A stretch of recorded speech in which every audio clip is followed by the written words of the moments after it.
Bueno, y llegó nuestra invitada, que llegó pobre, un poco resfriada. Sí, pero bueno, aquí estoy. Me tomé todas las pastas que pude y llegué. Esther Díaz, entonces, nos recibe. Un aplauso para Esther, que es filósofa, ensayista, escritora y, según he leído por ahí, la más rockera de las filósofas. O la más rockera de todas las profes de filosofía. Bueno, puede ser. Bueno, Esther, hemos venido desarrollando... Ya sacame por favor el acordeón porque me pone nostálgico. Gracias, Juli. Hemos venido desarrollando las ideas de Foucault, o algunas ideas de Foucault, en torno a la vida o el vivir como una de las bellas artes. Uh-huh. O la relación entre ética y estética. Uh-huh. Hay un artículo en donde vos retomás 4 preguntas que hace Foucault. Así que quería proponerte para arrancar esta charla, si podemos ir glosando o ir conversando al respecto de esas 4 preguntas. Dale. Una es, ¿qué es lo moral en mí? Sí. Bueno, obviamente las toma de Kant. De Kant. Sí. Porque en cierto modo Foucault hizo en alguna etapa de su obra, que se podría dividir, que él mismo la dividió de morirse en 3 etapas, hizo un nuevo kantismo. Pero mientras que Kant hablaba de formas puras, lógicas, que no están en ninguna parte, digamos, solamente en la cabeza de él, o bueno, de los que queremos estudiarlo, Foucault es como si hubiera subido los brazos, hubiera agarrado ese cielo de las ideas de Kant y los hubiera traído ¡pum!, acá a la Tierra, al mundo. O sea, que lo historiza. O sea, esas categorías que eran totalmente trascendentales, como el mismo Kant lo dice, las hace históricas Foucault. Entonces, esta pregunta se la hace Kant, y Kant la va a contestar desde la crítica de la razón práctica. Entonces, Foucault, en esta especie de espejo invertido, ¿no?, porque el otro está en el cielo, digamos, y este está en la tierra, lo baja, claro. La toma para las 2 últimas obras que él autorizó a publicar, que es El uso de los placeres y La inquietud de sí. Iba a decir el cuidado de sí, porque en francés es le souci de soi, es la inquietud, el cuidado realmente. Porque uno puede estar inquieto por algo y no hacer nada. En vez, si está cuidando, estás haciendo cosas. Entonces, la pregunta esta lo lleva a él a ser un filósofo tradicional, el que siempre fue revolucionario, por decir una palabra medio chota, va, voy a decir, claro, sí, digamos que estuvo en contra del status quo. Tomó más referencia con Nietzsche, siempre. Bueno, indudablemente, cuando él estuvo acá en Brasil, acá digo, no porque estuvo cerquita, cuando él estuvo en Brasil... estamos en Brasil, ¿no? Bueno, estamos, fenómeno. Cuando él estuvo acá en Brasil, dijo, cuando empezó lo que hoy es La verdad y la forma jurídica, que es un libro, que él dio 5 conferencias, dijo, si yo fuera totalmente honesto, diría una sola palabra, Nietzsche. Como diciendo, de aquí en adelante, todo lo que diga, pues se lo copia él. Entonces, justamente a partir de Nietzsche es que él va a reflexionar, pero son los únicos 2 libros que la academia tomó enseguida, los 2 últimos, ¿no? Que los 2 últimos tomos de la historia de la sexualidad, sí lo editaron, digamos. Sí, lo que pasa, los 2 últimos tomos en vida. En vida. Él dejó el testamento de que no quería publicaciones póstumas, y eso internacionalmente hay que cumplirlo durante 75 años, así que yo me había hecho ya a la idea, me había resignado a no ver las publicaciones póstumas. Incluso lo estuve al poquito tiempo de doctorarme, yo me doctoré en él, estuve en el Centro Foucault y no me permitieron ver esas obras porque la hermana las había guardado en una caja fuerte de un banco. Pero el poder del dinero es más fuerte que todo y ya están todas publicadas. Así que lo que vos dijiste es real. En mi libro, por ejemplo, que está acá, que bueno, fue mi tesis doctoral, que después la escribí para todo público culto, obviamente. Sí. Y acá, justamente cuando venía en el camino, estaba revisando y digo que no está publicada, porque este libro hace 5 o 6 años que salió, pero ahora ya salió esa obra. Entonces sí, la primera fue La voluntad de saber, el primer tomo, que vos dijiste, sí. El primer tomo. Después el segundo fue El uso de los placeres y el tercero fue La inquietud de sí, en vida de él. No llegó a salir en vida, pero él dio la autorización. Así que ahí él trabaja esta respuesta, pero no desde él mismo, no desde nuestro tiempo, sino desde los griegos y de los romanos, de los griegos del siglo V antes de Cristo, los romanos hasta el siglo II más o menos de nuestra era, pero no para imitarlos ni para que sean un modelo. Ni tomarlos como modelos, ¿no? No, sino para que sean un incentivo para que pensemos nuestro tiempo. Para problematizar. Porque en eso, para problematizar, muy bien, porque en eso, perdona, me salió la profesora, te dije muy bien. En eso es también kantiano. Kant, en que es la ilustración, dice que hacer filosofía es siempre pensamiento del presente, aun cuando estemos citándolo a Aristóteles o nosotros a Kant, por ejemplo, pero lo estamos citando en función de nuestra realidad, de nuestro aquí y ahora. Por eso la filosofía es una de las pocas disciplinas acumulativas, no como la ciencia. La ciencia, si vos sos un científico, no necesitas saber lo que se trabajaba en la Edad Media. Con que sepas lo que se utiliza hoy, suficiente. Incluso llevas adelante una ley y hay otra que la mata, digamos, que le gana a esa. No importa la otra, ya terminó. En cambio, la filosofía, como el psicoanálisis, con la diferencia de que el psicoanálisis es bebé, está en pañales, al lado de la filosofía, que tiene más de 2.500 años, es acumulativa, no pasa, o sea, no hay ningún nuevo filósofo que mate al otro. Sobrevive Nietzsche con Hegel, por ejemplo, que son las cosas totalmente opuestas. Entonces, eso tiene que ver con lo que dije antes, porque siempre es pensamiento del presente, o sea, y hay para todos los gustos. Nada que ver con la ciencia, que hay una verdad única. No, acá no hay una verdad única.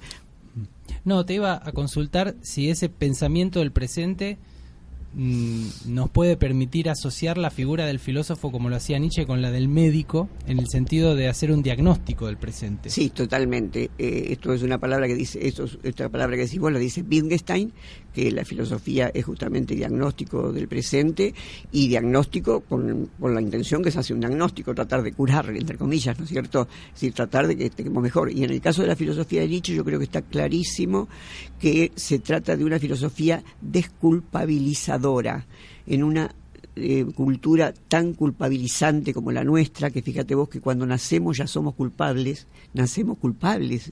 Nacemos en pecado. El pecado original. Es loquísimo, ese pedacito de carne que lo único que hace es llorar, cagar y comer, ya es culpable, ya tiene culpa, ¿te das cuenta? Entonces es tremendo, por eso las figuras de Nietzsche bellísimas son las de los tres animales que de alguna manera representan la historia de la humanidad, ¿no es cierto? O sea, el camello cargado con todos esos códigos culposos que nos sigue poniendo la sociedad, pero obviamente estamos mucho mejor que la Edad Media, digamos, cuando los tipos se pegaban, por ejemplo, latigazos, ¿no es cierto? Dejaban de comer, todo ese tipo.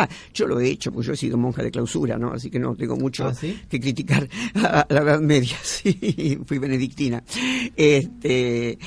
Bueno, entonces cuando en algún momento de la historia el hombre deviene león, que Nietzsche obviamente está pensando en el Renacimiento, el momento del nacimiento de la ciencia moderna.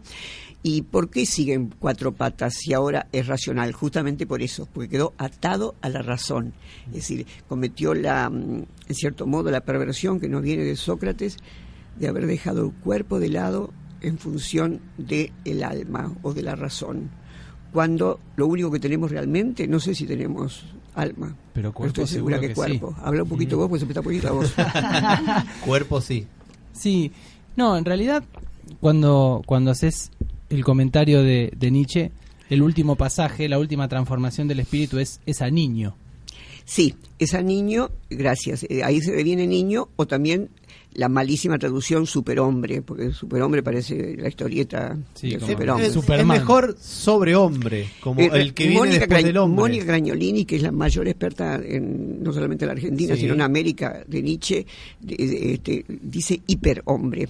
O sea, porque lo que Nietzsche dice en el Zaratustra, ¿qué es el mono para el hombre? Motivo de risa, ¿no? Irrisión. Sí. O sea, vemos a los monos y nos reímos. Y de hecho decimos, estás haciendo monerías, ¿no? Cuando alguien nos está haciendo reír. Bien. ¿Y qué va a hacer el hombre para el hiperhombre? Exactamente lo mismo. Lo que el mono para nosotros. Una irrisión. Entonces, como ustedes saben, ética o moral, si cualquiera de las dos son dos cosas diferentes, pero lo usamos como sinónimos, quiere decir costumbre. Entonces, nosotros, hombres, bueno, seres humanos. ¿Vamos a hacer las pavadas que hacen los monos? No, estamos más allá de eso nosotros. Entonces, cuando venga el niño o el hiperhombre, ¿va a tener nuestra moral, costumbre, moral? No, me parece ridícula, como a nosotros nos parece ridículo lo que hacen los monos. Ese niño o hiperhombre va a estar más allá del bien y del mal.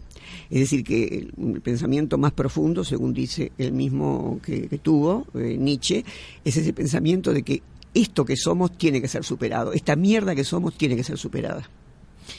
En relación te quería preguntar, y volviendo un poco al eje de Foucault con el uso de los placeres, que Foucault lo inscribe a partir, como decías vos, de su estudio en la antigüedad griega o grecorromana, en 3 ámbitos: la dietética, la económica y la erótica. Uh-huh. Hoy desarrollamos un poquito la cuestión de la erótica y quería hacer un pequeño desvío biográfico. Y voy a hacer una cita en relación a un texto que me gustó muchísimo, que publicaste hace algunos años, creo que en Clarín, en relación a una suerte de autobiografía sexual que haces. Ajá. Mis hijos se independizaron, me doctoré, opté por relaciones sin convivencia, experimenté con estimulantes y con hombres jóvenes, reciclé mi refugio en San Telmo, me llené de música y se me retiró la menstruación. Me dejó de yapa orgasmos en cascada. Fue como capturarle el código a la vida. Uh-huh. Te quería preguntar por cómo podemos o qué pistas hay para capturar el código de los placeres. Ya bueno, saliendo de los griegos, ¿no? Tomando sí. como no como modelo, sino como inspiración a Foucault. Ese código de los placeres. Bueno, yo el código de los placeres lo descubrí recién entrando a la vejez, porque en cierto modo ya a los 50 años ha pasado la mitad de nuestra vida, ¿no es cierto? Así que estamos entrando en la vejez. Vengo de, como sabrás, si estuviste leyendo esas cosas vías autobiográficas, de una familia muy represora. Yo quise estudiar de chiquita, increíblemente, porque mis padres eran analfabetos. Mi papá ni había ido al colegio, mi mamá solamente había ido hasta 2º grado, que no había terminado. Mirabas el cielo, ¿no? Contás así una vez. Que claro, yo preguntabas por qué. Muchas veces, claro, no es el caso de ustedes no me van a preguntar eso, pero los periodistas tradicionales se ensañan en preguntar qué antecedentes hay de que yo tan tempranamente haya tenido esta vocación, que finalmente por la filosofía, obviamente que yo ni sabía lo que era la filosofía en aquel tiempo, ¿no es cierto? Entonces digo que la verdad, que por lo menos que yo conozca nada, o sea, tengo 8 tíos de parte de mi mamá, 8 tíos de parte de mi papá, porque ellos eran 9 hermanos de cada lado, y soy la primera universitaria de la familia, o sea, no hay ningún antecedente, o artista, nada que no fuera, como decía Perón, del trabajo a casa y de casa al trabajo, ¿no? Entonces, y menos siendo mujer, porque yo, por ejemplo, antes de querer estudiar el secundario, que no me dejaron, quise estudiar bandoneón, y ya ahí empecé. Por supuesto no tenía conciencia feminista, pero hoy le podría decir, empecé a tener conciencia feminista. Digo, ¿cómo? Entonces, porque me decían, no es instrumento para mujer. O sea que tendría que haber sido hombre para tocar el bandoneón. Porque tenés las piernas abiertas. O sea que ya, obviamente. O sea, el otro día estuve ahí en el bar Los Angelitos, que a la tarde suele haber una chica tocando el bandoneón, y todavía me daba envidia, te juro. Está bien, podría serlo, qué sé yo. Catón empezó a estudiar griego a los 80 años. A mí me falta un año y poquito para llegar a esa edad, o sea que podría hacerlo, pero tengo otras cosas que me interesan más en el momento, ¿no? que ponerme a estudiar el bandoneón. Pero bueno, mientras que hay vida no se sabe. Porque otra de las cosas que me pasa, mira, me estoy yendo a la mierda, así que después volvemos. No, por favor. Porque cuando se da mi película, que en este momento se está dando en el Malva, y de paso el chivo, Mujer Nómade. Se está dando en el Malva a las 18 horas todos los domingos, mejor dicho, ya cuando se dio en Bafisi, una sesión que no sé por qué motivo había muchas chicas lesbianas, cuando después de la película siguen pasando cosas muy interesantes, que es en las charlas, alguien me preguntó, bueno, ¿y vos que experimentaste tanto y te exponés tanto, nunca con mujeres? Entonces le dije la verdad, que me encantaría, pero que no me atraen, no me calientan las mujeres. Y conté incluso una anécdota de una chica bellísima que me quiso levantar en cemento y que yo le dije, sos divina, me encantaría estar con vos, pero no puede ser. Me calientan las mujeres. Claro, entonces vi tanta decepción en alguna de las personas que estaban ahí, que entonces dije, bueno, chicas, pero creo que todavía hay vida por delante. O sea, que sí hay vida. Y ahora lo tengo que hacer con los viejos que van al Malva, porque Ya me pasó en 2 oportunidades, y una vez con un señor de 90 años que me hizo saber que tenía relaciones sexuales. Me dijo, yo quedé viuda hace unos meses, dice, pero una semana antes de morir mi mujer, me llamó aparte para decirme esto, tuvimos relaciones sexuales. Y después empezó a avanzar. Y la vez anterior me había pasado lo mismo, y no se resignan. Dice, pero ¿cómo puede ser? Usted tiene que andar con un hombre de su edad, por lo menos, no digamos mayor. Digo, bueno, sí, me sería mucho más fácil la vida. Pero está ese prejuicio, ¿no? De una mujer claro, de cierta edad no puede estar con un tipo joven. Claro. Al revés, parece que está un poco más aceptado. No, está aceptado, querido. ¿No? Aceptado. Está aceptado. O sea, al revés está aceptado, sí. Totalmente. Estamos en una sociedad machista, nos jodamos. Entonces, bueno, todo este me acuerdo que me preguntaste vos, el asunto del uso de los placeres. Sí. Me fue negado. Yo desde chiquita no tenía vocación de tener hijos. De las muñecas que había en mi casa que me regalaban, yo agarraba una, odiaba esas bebotas que eran duras, viste, que eran así como no sé, de qué material era, que no tenían cuerpo. Entonces, había por ahí por casa una muñeca negra medio fulera que tenía cuerpo de trapo, y yo con ella iba a caminar y le hablaba, porque mi papá tenía caballos, le hablaba de los caballos, le hablaba del campo, de las flores, del mundo, de las cosas que pasaban alrededor. No sé, ni se me ocurría cambiarle los pañales. En ese tiempo venían todo para domesticarnos, o sea, cocinitas para que cocinamos, hasta tablitas de lavar la ropa cuando no existían lavarropas, venían en chiquito para ya domesticarte desde chiquita. Yo me pasaba por la concha todas esas cosas, yo no quería eso. Bueno, pero no hubo nada que hacer, o sea, el mandato era llegar virgen al matrimonio, que como una boluda lo hice, porque bueno, me parecía que las fauces del infierno se iban a abrir y me iba a comer si no lo hacía. A los 21, ¿no? ¿Te casaste? Así que me casé a los 20, sí, tenía 21 recién cumplidos, virgen, y bueno, y el mandato seguía ser una buena madre, ser una buena esposa. Tuve 2 hijos y los tuve porque los quería tener, porque bueno, en última instancia te imponen un deseo y terminas asumiéndolo. Pero a mí me parece que no fui una buena madre, porque yo dejaba a los chicos, trabajaba todo el día de peluquera para ganarme la vida. Y cuando tenía tal estigma de no haber estudiado, que cuando me decidí a estudiar, los dejaba, vivía en Ituzaingó, sí. Los dejaba a mis chicos con una señora que los cuidara, y venía al centro, a Filosofía y Letras, a estudiar filosofía. Bueno, primero el secundario. Fue ahí que los profesores se dieron cuenta de mi capacidad diferente, por decirlo de alguna manera, y hice el secundario en 2 años, o sea, empecé a dar libre, y lo mismo con la carrera universitaria. Entonces, recién cuando los chicos fueron adolescentes, que ya no tuve que estar tan atrás, así, trabajar toda la vida, es el día de hoy que sigo trabajando, pero recién ahí pude enfrentarme con mi verdadero deseo. Y fue en un viaje que hice a Perú y Bolivia, en ese tiempo que nos íbamos con la mochila a esa aventura, que por primera vez me atreví a andar con jóvenes y descubrí la felicidad de la sexualidad. Antes no. Así que para mí, por supuesto que no soy modelo de nada, es mi historia de vida. Pero hay algo de atrevimiento en ese uso de los placeres, sí, para capturarle el código al placer. Claro, y creo que tiene que ver con la resistencia, porque antes te contaba de los periodistas que me preguntan antecedentes. Bueno, no, el antecedente fue la prohibición. Tanta prohibición de que por resistirme a eso fue que logré el placer, y es el día de hoy que disfruto más de la vida, a pesar de todas las desgracias que me pasaron, que cuando era jovencita. Bueno, y hoy que tenía a una filósofa para entrevistar y preguntarle, dije, bueno, le voy a preguntar qué es la verdad. Bueno, te agradezco la pregunta, porque eso fue una de las primeras los primeros temas que me inquietaron cuando empecé a estudiar filosofía. La verdad es que no antes, pero cuando los filósofos hablan de la verdad como que todo el mundo sabemos lo que es la verdad, yo me pregunté exactamente lo mismo.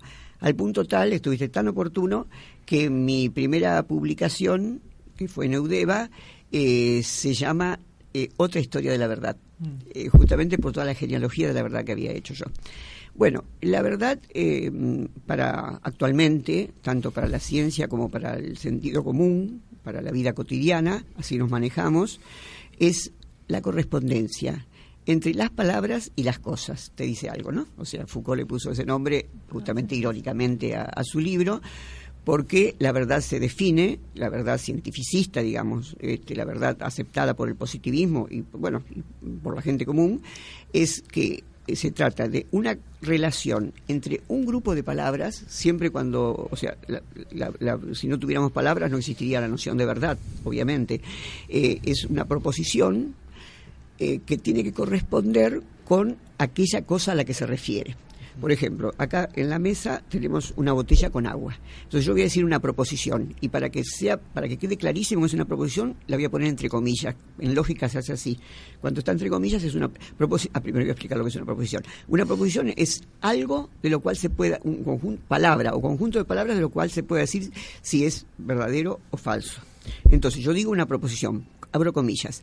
Esta botella tiene agua, cierro comillas. ¿Es verdadera? Sí. Y solo si, ahora no pongo comillas y les estoy mostrando a ustedes, esta botella contiene agua.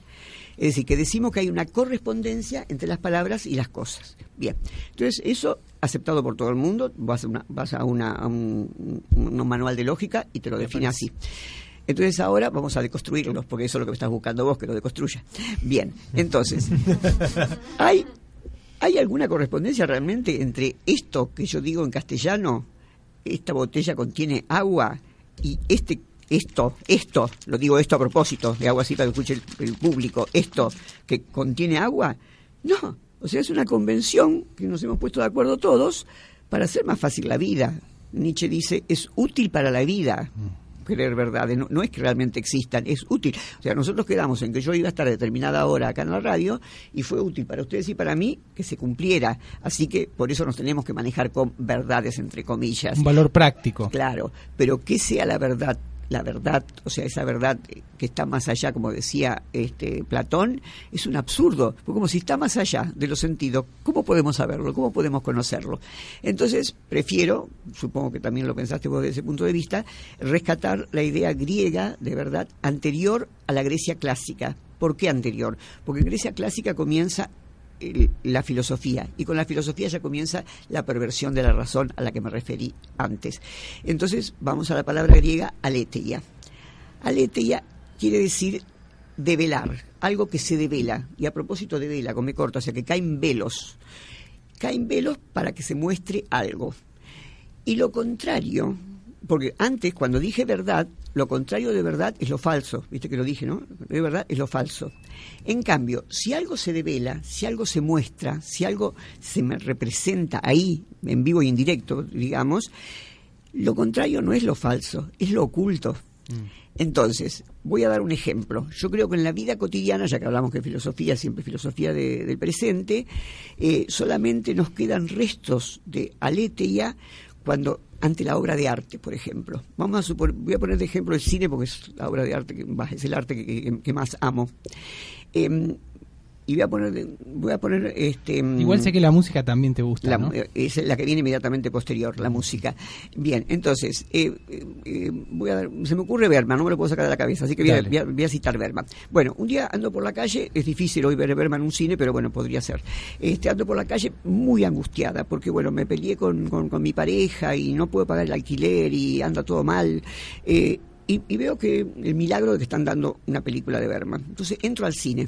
Entonces cuando me empiezo a enganchar con la película, cuando hago máquina con la película, no es que todas esas cosas que me pasaban dejaron de existir, sean falsas, siguen existiendo, pero quedaron en el olvido, porque se me está revelando aletheia, se me está revelando una verdad, entre comillas, superior a toda esa porquería que dejé afuera. Entonces, lo que decíamos en los 60, cuando realmente en los cines se daba Bergman, es que si vas a ver una buena película, digamos una buena obra de arte para ser inclusivos, si vamos a ver una buena obra de arte, no salimos igual que entramos. Algo se transformó en nosotros. Incluso yo ahora cuando presento mi película cada domingo, siempre digo, bueno, el arte es comunicación, como lo que están haciendo ustedes ahora, ¿cierto? Es comunicación. Pero si la comunicación se produce, hay una transformación. Y no solamente una transformación en el que me escucha, sino también en uno cuando le vuelve. Por eso yo, una de las primeras cosas que le pregunté a vuestra compañera cuando vine, ¿no tienen ninguna devolución de los oyentes? Entonces cuando me dijo que sí, me alivié, porque si no me parecía que era tan angustiante estar haciendo eso que ustedes hacen, que preparan con tanto cariño, que se ve acá como está todo preparadito con amor, o sea, realmente con gusto. Y como si no hay devolución, ¿para qué lo hacemos? Entonces, ahí es cuando se produce realmente la verdad, aletheia. Y en el griego era, ya lo dice Hegel, o sea, no tengo ningún problema ya a veces en citar autores totalmente contrarios como Nietzsche y Hegel. Cuando el griego subía a la Acrópolis, el griego arcaico, ni siquiera hablo del clásico, el griego arcaico, 18 siglos antes de Cristo, en la estatua del dios, él creía que estaba el dios. Estaba el dios. Estaba una representación. Entonces, eso era aletheia, ¿te das cuenta? No era como ir ahora a Luján, que bueno, por más que seas católico, sabes que eso es un cacho de yeso, que no es ninguna virgen ni nada por el estilo. En cambio, el griego lo creía realmente. ¿Pero por qué? Porque él formaba parte. Él era incapaz de humillarse ante los dioses como se humillan otros pueblos que sacrifican cosas a los dioses. No. Le daban un ternero, sí, aparentemente lo sacrificaban, pero después se lo comían. O sea, comían con los dioses, ¿te das cuenta? Es el único pueblo que los dioses eran igual a ellos. Entonces, ese momento era el momento de aletheia, que nosotros, vuelvo a repetir, yo creo que lo tenemos. Esto ya es de mi cosecha, así que totalmente lo pueden criticar, debatir, etcétera. Creo que solamente lo tenemos en contacto con el arte o en el orgasmo. ¿Por qué? Porque el orgasmo nos saca del tiempo, es lo único que nos saca del tiempo. ¿Por qué? Si la eternidad existiera, es el orgasmo. Porque ¿por qué tomamos cerveza? ¿Por qué yo hoy tomé pastillas? Porque la vida es muy dura para soportarla, precisamos estimulante, precisamos olvidarnos un poco de nosotros mismos. ¿Por qué nos drogamos? Porque tenemos que olvidarnos un poco de nosotros mismos. Entonces, nada te hace olvidar más de vos mismo que el momento que estás orgasmeando. Y es tan efectivo porque es breve. Y si no, acuérdense de la película de Woody Allen, que acá se llamó El Dormilón, que es en un futuro, que sería ya ahora. Todo lo que quiso saber sobre sexo es esa, ¿no? No, es otra. El Dormilón se llama. Pero Esther, entonces el orgasmo o los narcóticos o el arte, el orgasmo o el arte, ¿son narcóticos en cierto punto? Y por supuesto, nada más que no nos intoxican el cuerpo como nos intoxican los narcóticos. El arte también puede ser un narcótico. Sí, pero sin sustancias que nos envenenen. Claro. O sea, yo no tengo ningún problema con las sustancias que envenenan, pero sí con las adicciones, por supuesto, pero bueno, el que las tiene, ¿qué va a hacer? Pero la ventaja del arte es eso, o del orgasmo si no estás violando a nadie, por supuesto, claro. Si no estás jodiendo a otros, si es en común acuerdo, o la orgía si es en común acuerdo, fantástico, porque eso nos hace escapar del tiempo, por eso gusta tanto, porque queremos olvidarnos de nosotros mismos. Entonces, la eternidad, por supuesto que es un concepto que hemos inventado los filósofos seguramente, no sabemos si existe o no existe, la religión inmediatamente se hizo cargo de ese concepto, no sabemos si existe o no existe, pero sabemos que existe el tiempo, porque estamos transcurriendo en él, y sabemos que nos olvidamos del tiempo solamente muy poquitas veces, aletheia, nos olvidamos cogiendo bien o nos olvidamos viendo o haciendo buen arte. Pero insisto, entonces el coger, el orgasmo, el arte, ¿son opios? Por supuesto, pero vuelvo a repetirte lo mismo, opios que no nos hacen perder la conciencia, en el sentido de los estimulantes que envenenan el cuerpo, ¿no? Claro, porque a diferencia, por ejemplo, del opio, el arte te puede estimular incluso a vos a crear arte. Por supuesto, claro, el opio, muy bueno el ejemplo, lo disfrutás, pero ahí, o sea, pasivamente. En cambio, el arte, al contrario, necesitas arte. A mí me pasa, por ejemplo, yo ahora estoy escribiendo la historia de mi vida, nada menos, ¿no? Para País 2. Entonces, una vez que largo la idea, lo mismo cuando escribo filosofía, que tengo ya 35 libros publicados. Una vez que largo la idea, me pongo a leer poesía. Leo poesía. ¿Hasta cuándo? Hasta que algo dentro de mí dice, ahora volví al texto. Entonces ahí levanto el texto. ¿Por qué? Por ejemplo, un compositor, si no escuchara música no podría componer. Precisamos enriquecernos del otro. Por eso yo tengo un concepto, una de mis pequeñas invenciones conceptuales en filosofía, que es ideas robadas. Y tengo incluso 2 libros. Uno que se llama Ideas robadas, que lo escribí siendo joven, y otro que, como lo escribí ahora hace poco tiempo, le puse Ideas robadas al atardecer, por la edad mía, ¿no? Y eso lo hice un concepto filosófico porque me di cuenta que a mí hace muchísimos años, cuando escribí el primero, cuando le puse ese título al primero, un colega me acusó de que le robaba ideas. Y yo me indigné mucho. Pero después que se me fue la bronca, pensé, pero tiene razón. Y no solamente le robo a él, le robo a los autores que leo, le robo a mis enemigos a veces. Claro, no son monogámica bibliográfica. Y nadie lo es si quiere producir, por supuesto. Sí, claro. Entonces, si quiere repetir. entonces, ¿cuál es la diferencia con el plagio? Porque por supuesto no estoy defendiendo el plagio. Que el plagio es el copia y pega que te hacen no los chicos, sino también los grandes, ¿eh? Porque yo fui 20 años directora de posgrados y hemos descubierto 5 tesis totalmente copiadas. Eso es plagio. En cambio, todas las otras tesis logradas, ¿qué haces? Hoy día que tenemos el Alex, porque yo le digo que es el Aleph, Internet, que tenemos el Alex de Internet, vas a Internet y lees sobre lo que vas a escribir, ¿no es cierto? Bueno, o lo que haga cada uno. Pero no lo copias, empezás a trabajarlo. ¿Cuándo es tuyo? ¿Cuándo te lo apropiaste? Cuando ya hasta te olvidaste a quién se lo afanaste. Entonces, es una idea robada. Foucault de Marx, ¿no? Y en cierto modo, gracias por el ejemplo, cuando los maos le reprochan a Foucault de que escribe las palabras y las cosas fundamentalmente por 3 disciplinas sociales, una de ellas la economía política, bueno, que la inventa Marx, pero casi no lo cita. Entonces dijo consternado, pero ¿cómo voy a citarlo si lo tengo incorporado? Y cambiando lo que hay que cambiar, a mí me pasa con Foucault. Yo a veces me pienso que fui brillante en algo y después un día retomo un libro de Foucault y digo, la puta, lo había dicho Foucault. Y yo creí que me lo había inventado yo. Claro, sí, pero eso es inconsciente, te juro, porque lo leíste tanto. Que ya está en vos. Que claro, ya lo incorporaste. En relación, para volver al tema de la verdad, sí, su vínculo con el poder. Sí. ¿Cómo podemos pensar esa pareja problemática verdad-poder? Bueno, mira, Pascal decía la verdad es poder. Foucault va a decir que de ninguna manera la verdad no es poder ni el poder es verdad, pero ninguno de los dos puede ser sin el otro. Entonces, puedo dar ejemplos, por ejemplo de la Argentina. Cuando fue la guerra de Malvinas, los militares que tenían el poder, iba a decir aparentemente, no, que tenían el poder, que tenían los fierros, que tenían el poder, nos quisieron hacer creer, y como en aquel tiempo no había los medios que hay ahora, nos lo creímos durante bastante tiempo, ustedes son muy jóvenes, pero bueno, yo me acuerdo perfectamente, de que estábamos ganando la guerra. Sí, bueno, hay una revista Gente que dice estamos ganando, o un noticiero también. Que decía, estábamos ganando la guerra. Pero internacionalmente se sabía que no era así, pero como ellos tenían el poder, eran los dueños de la verdad. Nos vendían esa verdad, entre comillas.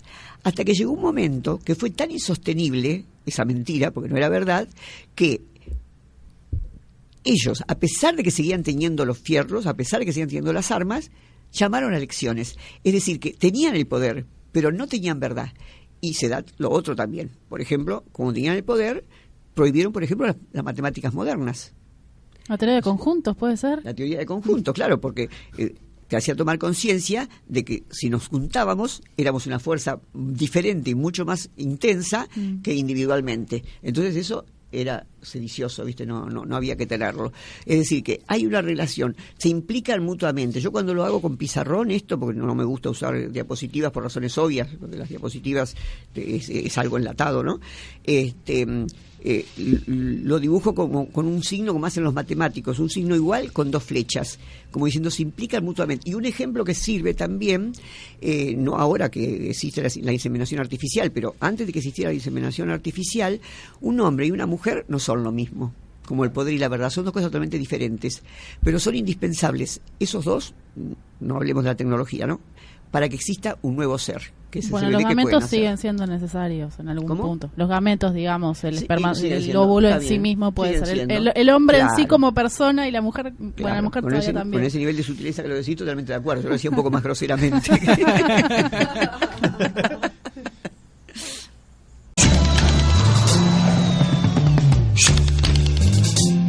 El Club de los Sofistas, conducidos y pervertidos por Víctor Dupont. La conducción de Sabrina Olimúzara. Las columnas itinerantes de Sebastián Lavi, Ariel Buchmeyer, Pedro Maldonado y Pablo Oníricos. Ficciones paranoicas, contrapoder y ejercicios esquizoides. Digital Manager, Anne Diestro. Producción general y contenido, Víctor Dupont.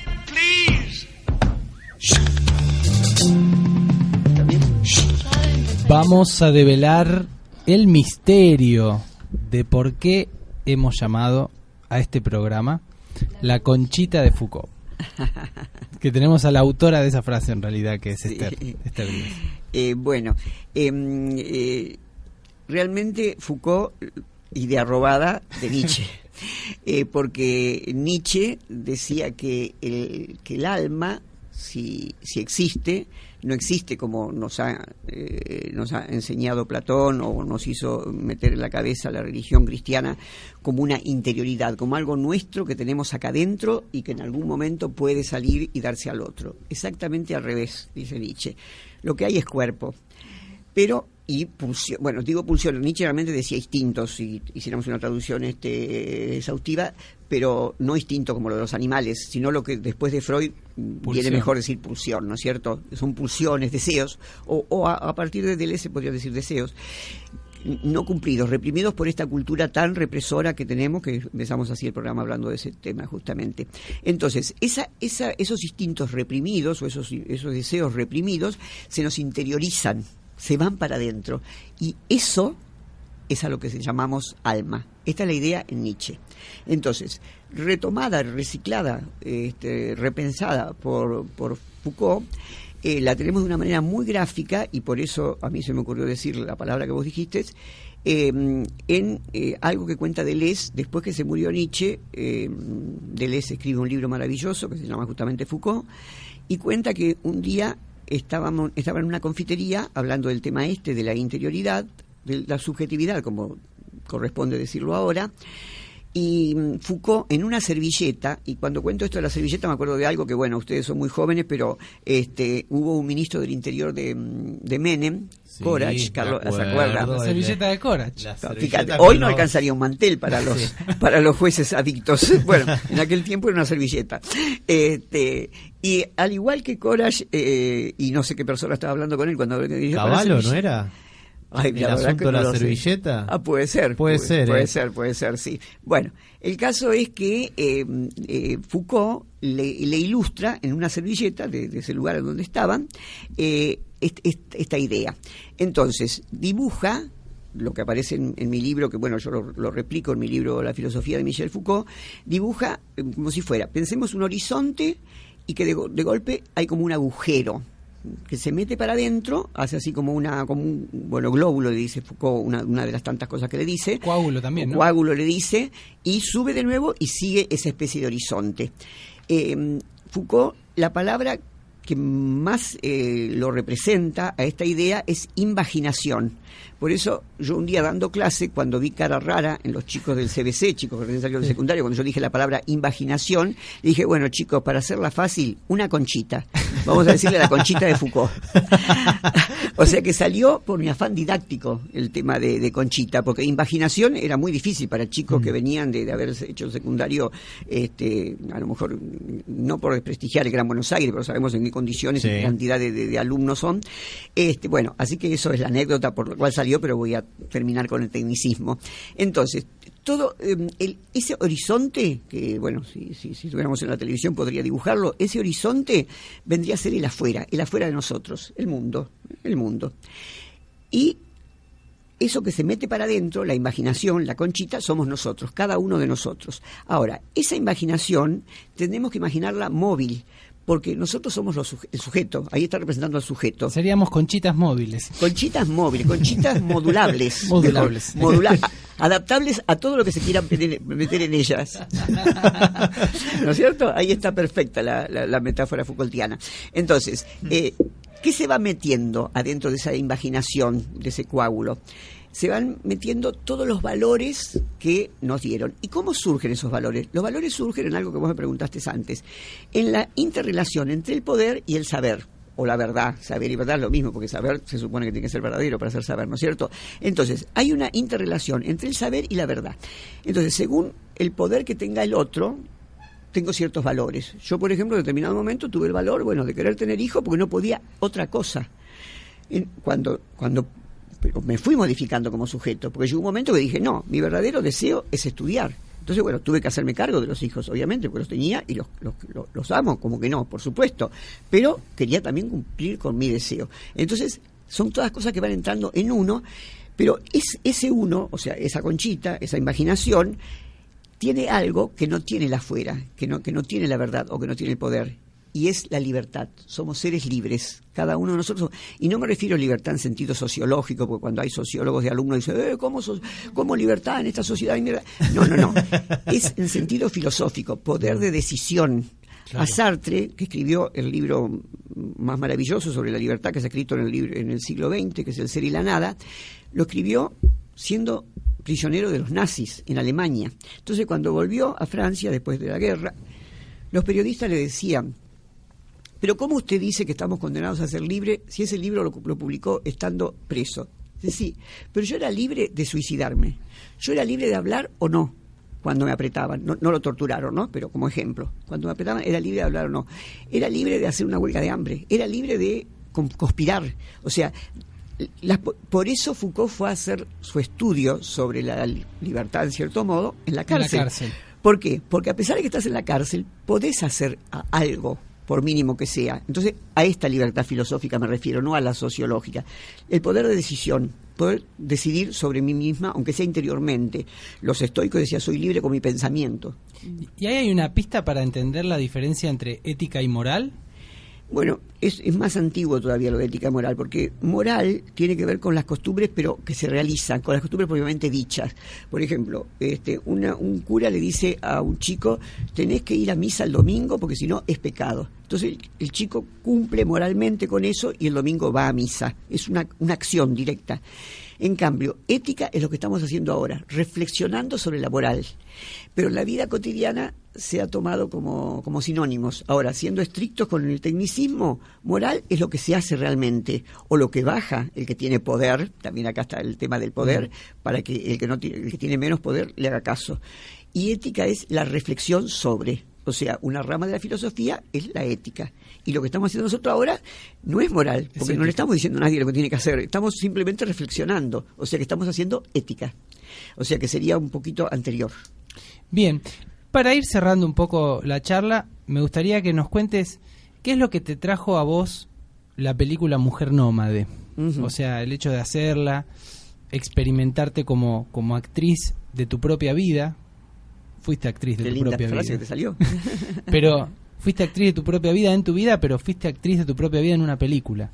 Sí, bueno, mira, cuando yo una vez por año me invitan a una vez por año, o a veces más, pero seguro una vez por año me invita Oscar Cuervo, que tiene, como sabes, una audición de radio de 2 horas que empieza el domingo a las 12 de la noche, o sea, el lunes a las 0 horas. Oscar Cuervo fue profesor en mi cátedra, en la cátedra que yo era titular en el CBC, que lo fui durante 20 años, y aunque él es hombre de cine, se dedicó a la crítica, no a hacer cine. Y del staff, en el staff de esa audición que se llama La Otra, estaba Martín Farina, así que yo una vez por año veía a este pibe, que bueno, un pibe macanudo, pero no lo conocía más que de ahí. Entonces un año él me dijo, Esther, he estrenado mi primera película, ¿querés que te la pase por mail? Te paso la clave. Digo, bueno, sí, bárbaro. Bueno, entonces él me lo pasó. Y justo empezaron las desgracias en mi vida. Bueno, estuvo mi hija gravísima, como ya sabés, finalmente falleció. Entonces cuando yo, ¿cómo hice el duelo? Corté absolutamente con todo, porque 15 días antes me habían obligado a jubilarme. O sea que tuve que dejar la universidad donde yo había dejado mi vida. Así que eso, sumado a la desgracia irreparable que me ocurrió, hizo que yo me alejara de todo, solamente quedé en mi escritorio con mi computadora escribiendo. Lo que nunca dejé de hacer es escribir. De hecho, desde que falleció mi hija, ya estoy escribiendo el 3er libro, y hace 3 años y medio de esto. Bueno, entonces, cuando yo quise empezar desde mi escritorio a conectarme un poco con la vida, digo, bueno, voy a ver la película de Farina, que bochorno, tengo que volver otra vez a la audición, y no la vi. Entonces, cuando quise entrar, no me tomó el código. Entonces digo, bueno, habrá cambiado la clave. Entonces, cuando nos vimos después de un año, que el pibe se había olvidado ya que me había dado la película, yo me disculpé con él y le conté brevemente lo que me había pasado. Entonces él, que siempre me había tenido de profesora incluso, pero siempre me había visto como algo distante, sintió como que había una intimidad entre él y yo. porque yo había estado pensando en él después de un año y había tenido esa deferencia de disculparme con él. Y ahí se le ocurrió la idea. Entonces me empezó a mandar todas sus películas, yo le daba las de evolución, la verdad que muy buena su filmografía. Entonces la última que me mandó fue la que él hizo sobre Perrone, que también es así. De oriundo de también es de Ituzaingó, bueno, y hace una filmación de una filmación, ¿no es cierto?, con Perrone filmando. Entonces cuando yo vi todo eso, y yo pensé en mi pasado, con esos alumnos que me esperaban, que salían de Cemento y se iban los PAN a escucharme a la clase, pues yo también era PAN en esa época. Bueno, lo sigo siendo, pero obviamente no puedo seguir vistiendo igual. De ahí tu vínculo con el rock. Por supuesto. Me lo escuchaba todo. Bueno, cuando iba a Londres me compraba remeras con los grupos del conjunto, que ahora veo que Darío me copia y hace una cosa similar, me tiene como Darío Z, ¿no? Me tiene como referente. Bueno, pero no totalmente como ideas robadas, pero en fin. Bien. Acá te bancamos a vos. Bien. Sí. Bien. Entonces, cuando me ofrece él él hace solamente documentales, solamente hizo una ficción, pero con otro director, él solo siempre hizo documentales. Entonces yo dije, bueno, pero mi vida se volvió aburrida. ¿Qué vas a filmarme cuando estoy escribiendo? O sea, todo el día una mujer leyendo y escribiendo. Entonces me dijo una frase paradigmática que recorre cada sala donde se da esta película. Me dijo, no, lo que yo quiero es que mi cámara capte cómo la filosofía atraviesa un cuerpo. Entonces, cuando una persona te dice eso... Te captó el código. Me captó el código, gracias por ese tecnicismo, muy bien, me captó el código. Sí. Bien, entonces comenzamos un trabajo al principio del 2015, él venía a mi casa y yo hablaba, a veces estábamos hasta 8 horas, venía 3 veces por semana, tomaba nota. Y después de 3 meses... me venía algo que yo nunca se lo conté a nadie, y eso que ahí en la película sale mi amigo íntimo, que fue mi editor hasta ahora, ahora ya lo estoy traicionando, me preguntaba, ¿qué pasó, Esther? ¿Qué pasó? Y yo no se lo podía contar. Pero tuve ganas de contárselo a la cámara, porque la cámara es muy seductora. Yo no sentía que se lo estaba contando a Martín Farina, yo no se lo conté a Martín Farina, yo lo conté mirando la cámara. Y salió tan redonda esa escena que él dijo, tenemos el principio de la película. Pero claro, cuando la miraban otros, Oscar Cuervo, por ejemplo, entre otros, es tan fuerte que decía, bueno, pero ¿y cómo vas a sostener esto? Pero ella ya tenía 3 meses de parla mía. Dice, esto con la vida de Esther se sostiene, no te hagas problemas, se sostiene. Así que lo dejó como primera realmente, son 9 minutos, que es la primera escena de la película. Y a mí me fue transformando, justamente como decíamos antes, ¿no? La transformación del arte. Haciendo arte, que no había hecho nunca en mi vida, me fui transformando, no había hecho nunca profesionalmente, como hice filosofía, ¿no? Sí. Y él tampoco, él estudió filosofía, así como ustedes, pero no se recibió. Así que hicimos una máquina, como dice Deleuze, o sea, un rizoma creativo, en donde salí del pozo, acepté volver a Filosofía y Letras, empecé a aceptar a viajar por el mundo y por la Argentina en especial, a dar conferencias. Nómade, otra vez. Y me reintegré. Pero se puede ser nómade sin salirse del lugar. Nosotros en este momento estamos quietitos y estamos siendo nómades viajando. Porque estamos viajando y posiblemente haciendo viajar a otras personas. Así que fue reafirmar la vida desde el dolor tremendo. Fue un poco como, con esto cerramos, fue un poco como Matador de Almodóvar. El dolor y el placer juntos. Una última pregunta, lo más breve que puedas, en relación al saber festivo, a la galla ciencia, ajá, a la alegría, en sentido nietzscheano o spinoziano. ¿Es posible? ¿Tiene algún lugar, aunque la vida sea una mierda en algún punto? Sí, tiene lugar, pero con contenido. Lo que no tiene lugar es como lo dice la Revolución de la Alegría, por ejemplo, o un Rosisner que da clases de entusiasmo. Eso es una mierda. Una prótesis, no tiene nada que ver, ¿no es cierto? Entre una pija y una prótesis, más o menos, es una prótesis. Bueno, está bien, te puedes sacar un apuro, obviamente. No desprecio los juguetes sexuales de ninguna manera, pero no es lo mismo, ¿no? Bueno.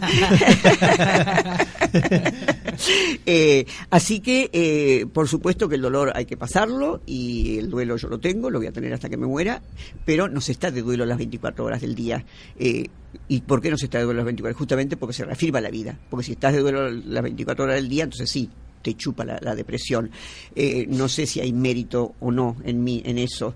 Por algo uno elige a los autores, por algo elegí a Nietzsche. O sea, no me doctoré en Nietzsche porque entiendo que no soy suficientemente alemán como para tener el tupé de ir a defender una tesis sobre Nietzsche.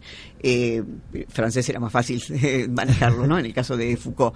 Pero si no, ese es mi autor. Yo, en el dolor más grande de mi vida, que es el que les cuento, u otro que tuve antes, que fue cuando Klimovsky me dejó fuera no me dejó fuera de la cátedra porque al final se hizo justicia, pero me dejó fuera de mí misma, con un examen espantoso que me hizo, me salvé con Nietzsche en aquel momento. Y ahora me salvé con la película, que también es bastante nietzscheana.